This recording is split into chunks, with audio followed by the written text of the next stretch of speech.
pérdida gestacional recurrente. También pueden oír de pronto que digan que es una abortadora habitual. Ese diagnóstico también se ponía a las pacientes que habían tenido varias pérdidas, se decía abortadora habitual.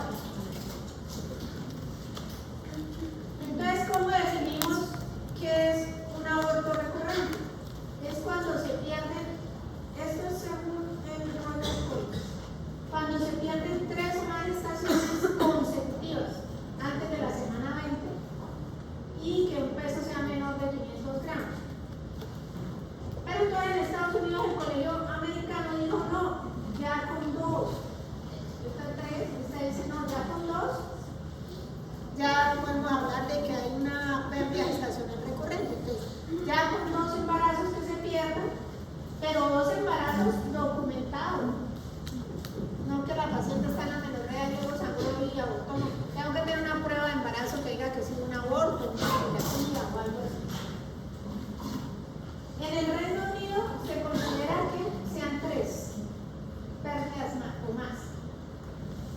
Entonces nos quedamos con que es aborto recurrente o pérdida gestacional a repetición, es la pérdida de émula en 2 por el colegio americano.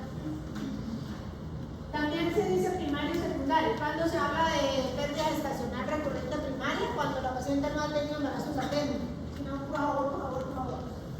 Y cuando se dice que es secundario, cuando de pronto tuvo 2 pérdidas, luego un embarazo a término y luego otra vez.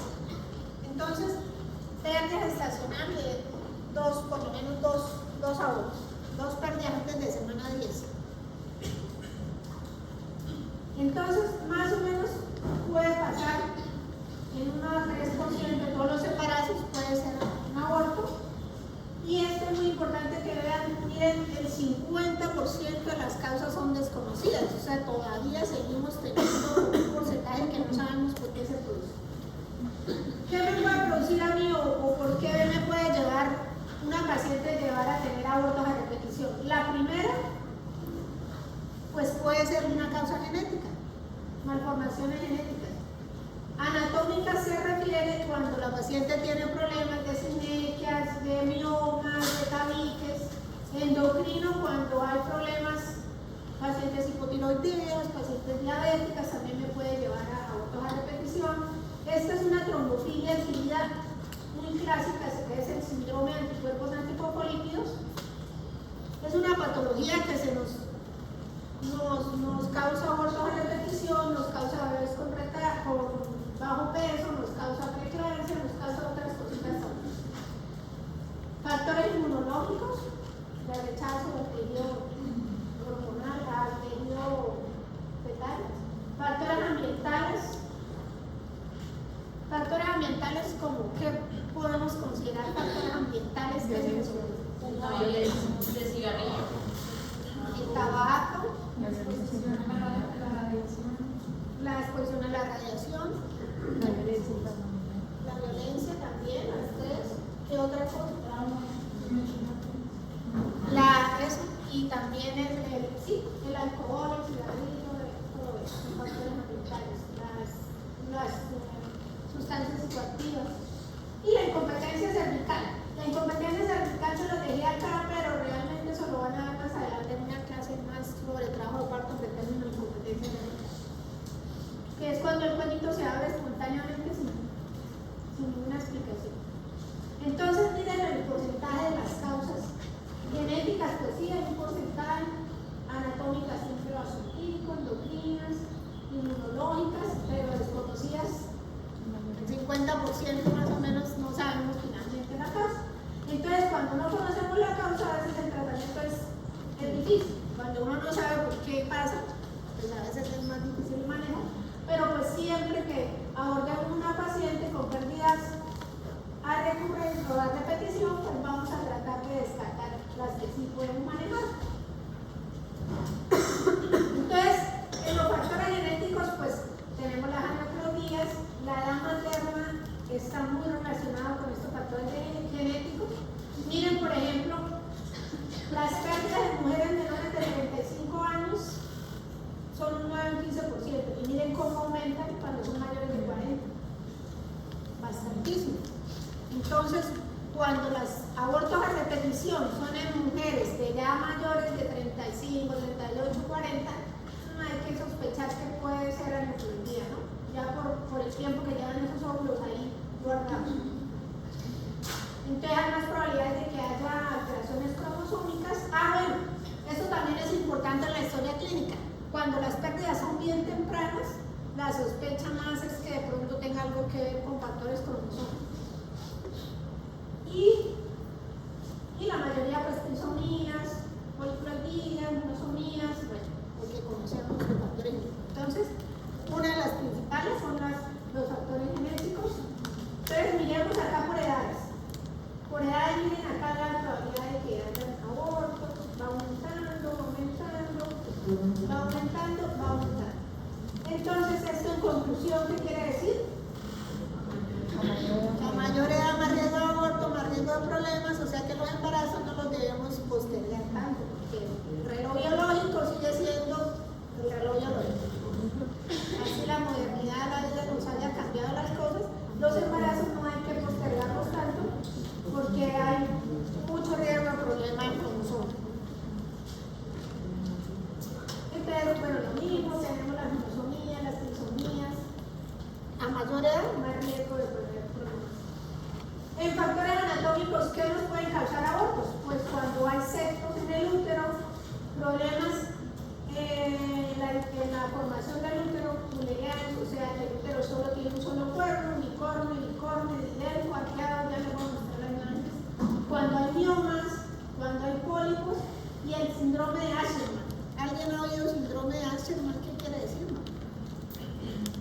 No, no hemos oído el síndrome de Asherman. El síndrome de Asherman es que cuando hay pacientes que han tenido abortos, pueden ser voluntarios, Genera fibrosis. Genera fibrosis, pero no. Entonces, a mayor de grados que se hace, un aborto otro aborto se producen cicatrices. Y eso nos puede producir infertilidad y abortos a repetición. Ese es el síndrome de Asherman. Síndrome de Asherman son las inequias o las cicatrices que se producen de hacer legrados a repetición. Por eso no hay que hacer tanto legrado. Antes se hacía, todo paciente llegaba con un aborto legrado. Ahora se mira si se puede hacer manejo médico, manejo expectante, ambulatorio, por el daño que se produce en el embrión. Entonces, estos son trastornos en la formación embrionaria del útero. Entonces, esto es un útero que solo tiene un cuernito. Este es unicornio, pero tiene uno grandecito chiquito. Este es el didelfo, que son como dos vaginas con dos úteros. Este es el bicornio, que la división no es hasta abajo, un poquito. Este es el bicornio y bicornis, pero eso es pues, parecido. Y esto es un septo en la mitad, o sea, como que se va a dividir y no terminó de dividirse. Entonces, estas malformaciones nos pueden llevar a aborto a repetición porque la cavidad uterina es como pequeñita, entonces no permite que siga un embarazo.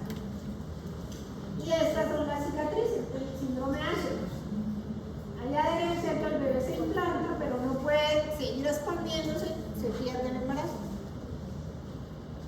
Y estos son los menonitas que tenemos muy frecuentes. Entonces, dependiendo de la localización, si son intramurales, si son en la cavidad endometrial, si están ahí, si son mucosos, estos casi los que están por fuera no nos producen tanto problema, son los que están en la cavidad, pero entonces el bebé se empieza a implantar y a veces los miomas no le permite expandirse el útero y se produce un aborto. Entonces estos no son tan tempranos, sino más bien tardíos, y los tempranos son más bien genéticos. La incompetencia cervical solo para nombrársela así porque esta sí ya es como el segundo trimestre, no es como de la familia de las pérdidas del primer trimestre. Y generalmente no se siente nada, el pelito se abre y pum, se sale el bebé. Puede ser por traumas, por fonos que se hacen cirugías, desgarros. Entonces esto no es solamente una de las pruebas racionales que se hacen un cerclal que cierra el cuellito cuando es por incompetencia.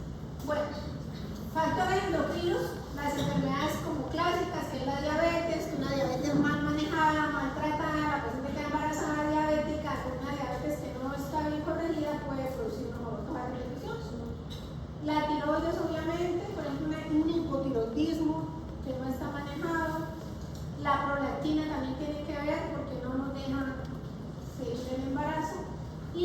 síndrome de ovario poliquístico, cuando hay problemas con la insulina, resistencia a insulina, también eso nos puede producir pérdidas a repetición. Acá una imagencita de lo que es el síndrome de ovario poliquístico, que nos llena de quistecitos que no se ovula mensual. Hay alteración de la fertilidad y también nos puede producir abortos tempranos a la repetición. Inmunológicos, las trombofilias son relativamente frecuentes, son las enfermedades autoinmunes que nos alteran la coagulación y eso nos puede producir como trombosis en la placenta, en los vasos placentarios y nos hacen que haya pérdidas a repetición. Entonces, hay trombofilias que son hereditarias, pues como las más frecuentes, y hay las adquiridas, que entonces la más estudiada, la más frecuente es el síndrome de anticuerpos antifosfolípidos, donde se crean anticuerpos contra los vasos y eso afecta a los vasos placentarios y nos hace que haya infartos placentarios, ¡pum!, se mantiene el dolor. Y los ambientales, los que ustedes nombran, la obesidad, el alcohol, la cocaína y el café. El café también está descrito entre las sustancias que pueden producir aborto a repetición, pero cuando tomamos más de 3 tazas al día. Entonces, se puede tomar, pero hasta 3, ¿no? Entonces, bueno, entonces, ¿cómo enfocamos a esta paciente? Entonces, la paciente nos llega con abortos a repetición, entonces, preguntarle los detalles de cómo han sido las pérdidas. Como ya dijimos, si son tempranas, decir, no, más bien fue genético, la de la mamá, si son tardías, qué tratamiento hubo por el síndrome de Asherman, si es que tienen el grado a repetición, puede tener sinergias, hay que hacerle una ecografía, hay que hacer estudio genético, hay que hacerle a la mamita. Entonces yo sé que hay enfermedad endocrina, entonces ya sé que esa mamá, cuando me llegue, tengo que hacerle estudio de tiroides, estudio de glicemia, la familia, los antecedentes familiares, porque si hay trombosis venosa, ya sé que pronto hay una trombofilia hereditaria, entonces a estudiar eso. Y obviamente lo más fácil, mirar tabaquismo, alcohol, drogas, toxinas, como ustedes decían, ambientales, ¿sí? Las cosas que están expuestas. Y obviamente un buen examen físico para ver la parte anatómica. Importantísimo la paciente que tiene pérdidas a repetición. Debe ser un estudio multidisciplinario porque si hay causas hematológicas, necesitamos el hematólogo, el endocrino, el internista, el ginecólogo y apoyo emocional, muy importante. Realmente para las parejas que ya llevan varias pérdidas es bastante importante el apoyo emocional y aunque haya pérdidas repetidas pueden llegar a tener un embarazo normal. Esta semana atendí una paciente con 5 abortos y embarazo a término.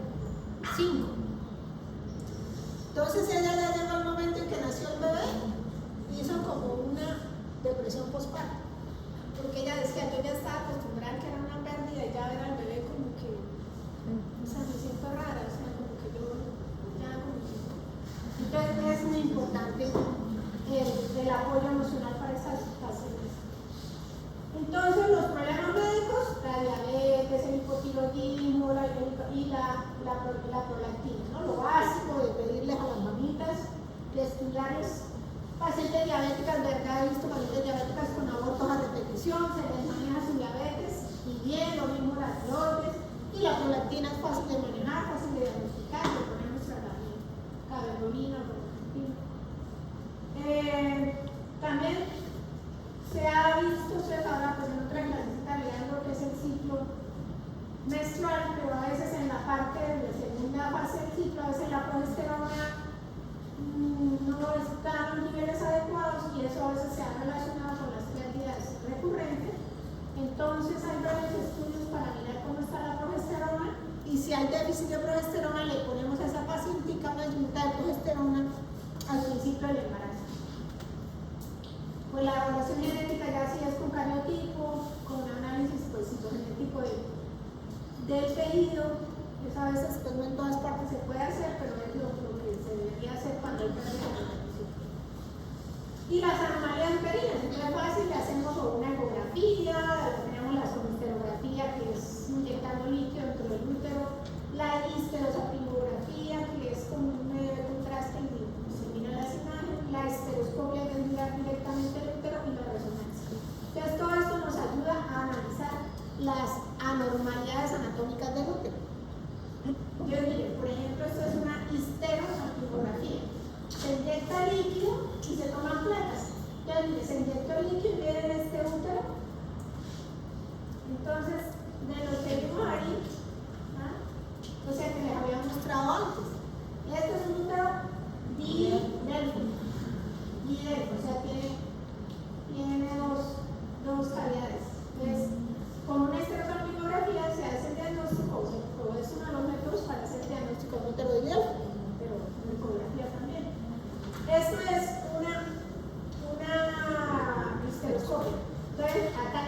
Entonces, una de las principales causas de abortos a repetición en las pacientes son las trombofilias. No se les olvide. Las trombofilias, tanto hereditarias como adquiridas. Entonces, esa paciente que ya me ha hecho trombos en alguna piernita, sí, entonces hay que sospechar que de pronto pueda ser que tiene una trombofilia, que ya hizo abortos, o que tiene familiares con trombofilias, puede ser una de las causas de las pérdidas. Entonces, ¿qué vamos a pedir si vamos a estudiar la trombofilia? Estudiar la mutación del factor 5 de Leiden, la mutación de protrombina, déficit de protrombina, proteína S, proteína C. Esas son las que más se hacen, pero es importante saber que estas pruebas deben hacerse no inmediatamente que tiene un evento trombótico, sino 6 semanas después, que no esté embarazada, ni esté anticoagulada, ni con terapia, porque eso afecta el valor del resultado. De las trombofilias adquiridas, la más frecuente es el síndrome de anticuerpos antifosfolípicos. Entonces, ella pues es una enfermedad inmunológica que ataca con las proteínas de los vasos y puede producir trombos. Entonces tiene unos criterios clínicos para uno sospechar que es esto, o sea, que ya haya tenido la paciente problemas de trombosis, que haya tenido ya un aborto o 3 abortos consecutivos menores de 10 semanas sin otra causa, o también las pacientes que tienen parto prematuro, preeclampsia, eclampsia, insuficiencia placentaria, puede ser que lo que esté teniendo es una trombosis. Y obviamente debe tener estos laboratorios positivos, la anticoagulante lúpico o anticardiolipinas o la anti-B2-lipoproteína. Y esos laboratorios se deben hacer por lo menos 2 veces, no una sola toma, y con una diferencia de por lo menos 12 semanas, porque ellos pueden tener exacerbaciones y más, o sea, pueden ser normales en un tiempo, entonces hay que mirar por lo menos 2 veces. Entonces, pues ya vimos qué puede haber, entonces ¿cómo la diagnosticamos? Pues cuando tengamos una paciente con pérdidas a repetición, pues por lo menos si podemos pedir el cariotipo de la pareja, lo mínimo para ver la parte anatómica, ecografía o una estereosalpingografía, mirar el ciclo menstrual cómo está, ver la progesterona, mirar las hormonas, que la prolactina, la TSH, la glicemia. Si estoy sospechando una trombofilia, entonces por lo menos los anticuerpos anticardiolipinas, el anticoagulante lúpico, o ya si son trombofilias tipo proteína C, proteína S. Si es ovario poliquístico, mirar cómo está la resistencia a la insulina, y pues ojalá se pudiera hacer cariotipo cuando hay un aborto de los restos ovulares. Entonces, esto es más o menos como lo que deberíamos hacer como mínimo en una paciente que estemos estudiando con pérdidas gestacionales a repetición. Ver la parte genética, la parte anatómica, la parte de las trombofilias, con lo mismo. Y el manejo, pues, multidisciplinario, tanto los tetras, el perinatólogo, como ya si se necesitan genetistas, si es endocrino, si el psicoterapeuta, el hematólogo, el inmunólogo, el endocrinólogo, bueno. O sea, es una enfermedad que hay que manejar en un pronóstico. La pérdida recurrente del embarazo conlleva un impacto negativo, lo que les decía, es muy importante que esas pacientes también las vea psicología, porque pues tienen depresión, ansiedad, porque van, ya dicen otra vez, ya el embarazo y otra vez.